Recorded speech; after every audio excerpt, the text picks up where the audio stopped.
பிரதமர் மோடி அவர்கள் தமிழக பயணம் பெரும் எதிர்பார்ப்பை ஏற்படுத்தியிருக்கு. என்ன காரணம் சார்? ஆண்டுதோறும் வந்துட்டு தான் இருக்காங்க. மத்திய அமைச்சர்களும் வந்துட்டு தான் இருக்காங்க. மோடி அவர்களும் வந்துட்டு தான் இருக்காங்க. ஆனா இந்த முறை வருவது பெரும் எதிர்பார்ப்பு மக்களிடம் ஏற்பட்டிருக்கு. என்ன காரணம் சார் இதற்கு? அதாவது சரத், முதல்ல அவர் வரும்பொழுது, என்னதான் இவர் பண்ண போறாருங்கிற ஒரு சில பேருக்கு எதிர்பார்ப்பு, சில பேருக்கு அவநம்பிக்கையோட இருந்துச்சு. இப்ப இந்த முறை பார்த்தீங்கன்னா, எல்லாருக்கும் தெரியும். ஒரு 10 வருஷம் ஒரு மனுஷன் இருந்திருக்காரு. ஒரு குறிப்பிட்ட ஒரு மாநிலத்துக்கு அவர் பல விஷயங்கள், நல்ல விஷயங்கள் பண்ணியிருக்காருங்கிறது, எந்தவித ஒரு சர்ச்சை இல்லாமல், ஒரு எந்த மாற்று கருத்து இல்லாமல் நிரூபிக்கப்பட்டிருக்கு. என்ன பொறுத்தவரைக்கும், தமிழனுக்கு என்னெல்லாம் ஒரு அழகு இருக்கோ, ஒரு தன்மை இருக்கோ, அத்தனையும் அவருக்கு இருக்கு. ஒரே ஒரு உதாரணம் எடுத்துக்க. நானும் பல போஸ்டர்ஸ் போட்டிருந்தோம். பல லட்சம் பெண்கள வந்து தமிழ் பெண்களுக்கும் அவரு காப்பாத்தியவர்ன்னு. பல பெண்கள், தமிழ் பெண்களுக்கு அச்சம், மடம், நாணம், பெயர்ப்புன்னு ஒரு பெண் வந்து ஆண்களுக்கு முன்னால போய் ஒரு ஒரு பாத்ரூம் போறது அது மாரி போது ரொம்ப வெட்கப்படலாம். 55,00,000 குடும்பங்கள். 1, 2 இல்ல 55,00,000 குடும்பங்களுக்கு அந்த பெண்ணுக்கு அந்த அச்சம், மடம், நாணம், பெயர்ப்பு காப்பாற்றும் வகையில் அவங்க வந்து வயல்ல தள்ளி போய் ஒரு பாத்ரூம் போறதுக்கு பதிலாக, அந்த இடத்திலேயே கட்டி குடுத்தாரு பாருங்க. அந்த ஸ்வச் பாரத்ல. அந்த ஒரு விஷயத்துக்காகவே தமிழ்நாட்டு பெண்கள காப்பாத்துனதுக்காக, நாம வந்து தமிழேன்டான்னு அவர பத்தி சொன்னோம். 1. இன்னொன்னு விஷயம் இருக்கு. காசு குடுக்கல. மோடி காசு குடுக்கல. நம்ப ஆளுங்க. உருட்டுன்னு உருட்டுறாங்க. 2004ல இருந்து 2000 நான் வந்து ஒரு தமிழனா பேசுறேன். 2004ல இருந்து 2014 இந்த 10 வருஷம் எடுத்துக்கோங்க சார். அப்புறம் 2014ல இருந்து 2024 10 வருஷங்களா நம்ம போட்டோம்னா, பிஃபோர் மோடி, ஆஃப்டர் மோடி போட்டு பார்த்தா, பிஃபோர் மோடி நம்ம நாட்டுக்கு, தமிழ்நாட்டுக்கு டாக்ஸ் நமக்கு கட்டுற ஐடி, இன்கம் டாக்ஸ், ஜிஎஸ்டி போன்ற விஷயங்கள்ல இருந்து வர்ற காசு தான் டாக்ஸ் டெவல்யூஷன். ஒவ்வொரு மாநிலத்துக்கும் குடுப்பாங்க. அவங்க என்ன இந்த மாநிலத்துக்கு குடுத்தாங்களோ, அதுக்கு 3 மடங்கு 3 மடங்கு இந்த வாட்டி வந்திருக்கு. அதாவது இந்த 10 வருடங்கள்ல. சரி டாக்ஸ் டெவல்யூஷன் குடுப்பா.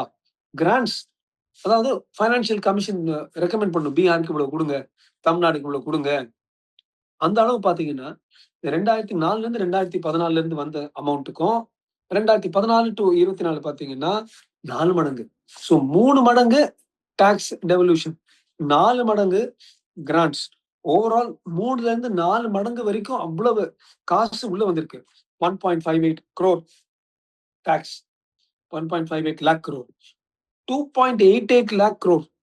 ஏறக்குறைய 4,50,000 லட்சம் கோடி அமௌண்ட் வந்து நமக்கு உள்ள வந்திருக்கு. அது வந்து 3 1/2 டைம்ஸ். அது எங்க போகுது? அது எடுத்து என்ன பீகாருக்கா குடுக்குறோம்? தமிழ்நாடுக்கு உள்ள வர்றதே நம்ம சொல்றோம். இதுக்காகவே நான் சொல்லுவேன், அவரு தமிழேன்டா சொல்லுவேன். இன்னொரு விஷயம் எடுத்து ம். சமூக நீதி. இதோ இந்த பராசக்தி படம் மாரி சமூக நீதி எல்லாம் ஒண்ணு. அ நமக்கு அந்த டோட்டல் உடன்பாடு இருக்கு. ஷெட்யூல் காஸ்ட், ஷெட்யூல் ட்ரைப் சகோதரர்கள் எடுத்துக்கங்க. இஸ்லாமிய சகோதரர்கள் எடுத்துக்கங்க. இந்த 2 குழுக்களுக்கு தான் மோடிக்கு எதிரே பேசுற அத்தன பேரும், அவங்க வந்து இந்த 2 குழுக்களுக்கு ரொம்ப, ரொம்ப அவங்க ரொம்ப குளோஸ் ஆனதாகவும், அவங்க மட்டும் அவங்கள பார்த்துக்கிறாங்கன்னு சொல்லிட்டு இருக்காங்க. இந்த 2 குரூப்ஸ் மட்டும் எடுத்து பார்த்தீங்கன்னா, ஒரு முத்ரா லோன் எடுத்துக்கங்க. முத்ரா லோன்ங்கிறது இந்த குறு குறு பிசினஸ்களுக்காக, மைக்ரோ பிசினஸ்க்காக கொடுக்கப்பட்ட காசு. இந்தியால எடுத்து பார்த்தீங்கன்னா, 32,00,000 கோடி குடுத்துருக்காங்க. அதுல அதாவது 32,00,000 கோடி அலோகேஷன் ஒதுக்கீடு வந்து 25, 28 மாநிலங்களுக்கும் 7, 8 யூனியன் டெரிட்டரீஸ்க்கும் சேர்த்து. ஆனா 10% நம்ம நாட்டுக்கு ஒதுக்கப்பட்ட அந்த ஃபண்ட்ஸ்ல இருந்து 10% தமிழ்நாடு மட்டும் வந்திருக்கு. தமிழ்நாடுக்கே வந்திருக்கு. 3.2 lakh crore out of 32 lakh crore. அந்த 10% யார் எடுத்தாங்க? போய் பார்க்கலாமே! பார்க்கலாமே! 50 லட்சம் அது குடும்பங்களுக்கு போயிருக்கு. அதுல பார்த்தீங்கன்னா 50% 50% நமது தலித் குடும்பங்களுக்கு போயிருக்கு. 50%. இந்த 50% விழுக்காடு வந்து வேறு எந்த மாநிலமும் இல்லாத அளவுல தமிழ்நாடுக்கு, தமிழ்நாடு தலித் குடும்பங்களுக்கு கொடுக்கப்பட்டது முத்ரா ஸ்கீம். அதுக்காக நான் சொல்லுவேன், தமிழேன்டா. இஸ்லாமியர்கள்னா இந்த பாஜக தள்ளி போடுறாங்கப்பா, மோடி தள்ளி போடுறாருப்பான்னு சொல்றாங்க எல்லாரும். 6ல இருந்து 6.5 6.5% இஸ்லாமியர்கள் இருக்கும் நமது தமிழ்நாட்டுல 11.5% முத்ரா லோன்ஸ் அந்த சின்ன சின்ன இந்த குறு லோன்ஸ் வந்து சின்ன மைக்ரோ லோன்ஸ் வந்து சின்ன சின்ன குடும்பங்களுக்கு போயிருக்கு. இஸ்லாமிய குடும்பங்களுக்கு அந்த பெண்களுக்கு வந்து ஒரு சின்ன பிசினஸ் ஆரம்பிக்கிறதுக்கு. வேற யாரு குடுப்பாங்க அது மாரி? இதனாலதான் நான் சொல்லுவேன். பசுதெய்வ குடும்பகம்ங்கிறது ஒரு ஆர்எஸ்எஸ் உடைய திங்கினா உடனே ஆர்எஸ்எஸ் சங்கிம்பாங்க. டேய் பசுதெய்வ குடும்பகம்னா எந்த வித வந்து எல்லாரும் ஒண்ணு, இந்த சமன்பாடுல எல்லாம் சமம்னு சொல்றதுதான். அது செய்ததுக்காக மோடிய வந்து நிச்சயமா சொல்லுவேன். இவர் வந்து தமிழேன்டா. கடைசியா தமிழனுக்கு என்ன அடையாளம்? தமிழன் வந்து ஒரு மெர்சல் படம் வந்து விஜய் வந்து ஒரு சட்டையும் வேட்டியும் போய் ஏர்போர்ட்ல போனா, "ஏய் நம்ம தமிழன்டா சட்டை வேட்டி, சட்டை வேட்டி." நான் கூட வந்து ஸ்காட்லாண்ட்ல போய் அவங்க பார்லிமென்ட்ல, நாடாளுமன்றத்துல போய் வேணும்னே அந்த குளுர்ல சட்டை வேட்டி போய் அலங்கோலமா இருந்துச்சு. உள்ள குளிர் வச்சுக்கங்க. அது வேற விஷயம். பட் சட்டை வேட்டியில போய் அங்க பேசிட்டு வந்தேன். அதே போல வேறு எந்த பிரதமரும் செய்யாத அளவுல நான் ராஜீவ் காந்தி சட்டை வேட்டியில பார்த்ததே இல்லையே! மன்மோகன் சிங் பார்த்ததே இல்லையே!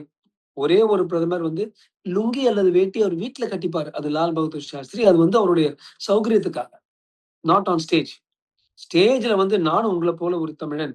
நானும் சட்டை வேட்டி கட்டுவேன்னு சொல்லி உலகத்துக்கே வேஷ்டியையும், சட்டையும் பிரகடனப்படுத்தி, நான் வந்து திருப்பியும் பிறந்தா தமிழனா பிறப்பேன் சொல்ற அளவுக்கு ஒரு மனிதன் சொல்றாரு. பின்ன அவரு வரும்பொழுது, ஏன் நமக்கு எதிர்பார்ப்பு இருக்கக்கூடாது? ஏன் நீங்களும் தமிழன் சார் நம்ம ஏன் சொல்லக்கூடாது? இனிமேல் அவரு 3 வாட்டி ஆயிட்டாரு ஒரு பிஎம். இனி அவர் பண்றதுக்கு ஒண்ணுமே இல்ல. அப்படி இருந்தும் அவரு தமிழ்நாட இத்தனைக்கும் பாஜக வந்து ரொம்ப பலகீனமா இருக்கிற இன் டெர்ம்ஸ் ஆஃப் நம்பர்ஸ். எம்பியே நம்மளுக்கு இல்ல. எம்எல்ஏ 4 தான். அப்படி இருந்தும் தமிழ்நாடு, தமிழ்நாடு, தமிழ்நாடுன்னு இந்த அவரு குடுக்குறாரு. காசி ராமேஸ்வரத்துக்கே டூரிஸ்ட் முதற்கொண்டு ஒதுக்கீடு வரைக்கும் அவ்வளவு பண்ணி காசி ராமேஸ்வரம்ங்கிறது ஒரே ஒரு காரிடார். நாம வந்து காசி வாரணாசி போல காசி ராமேஸ்வரம் செய்யணும்னு சொல்லி பண்ணவரும் மோடி ஐயா தான். சோ தமிழுக்கும் மோடிக்கும் பல நெருங்கிய தொடர்புகள் உண்டு. அந்த தொடர்புகளை வந்து கொண்டாடும் ஒரு தருணம் அவர் இங்கு வரும் தருணம்.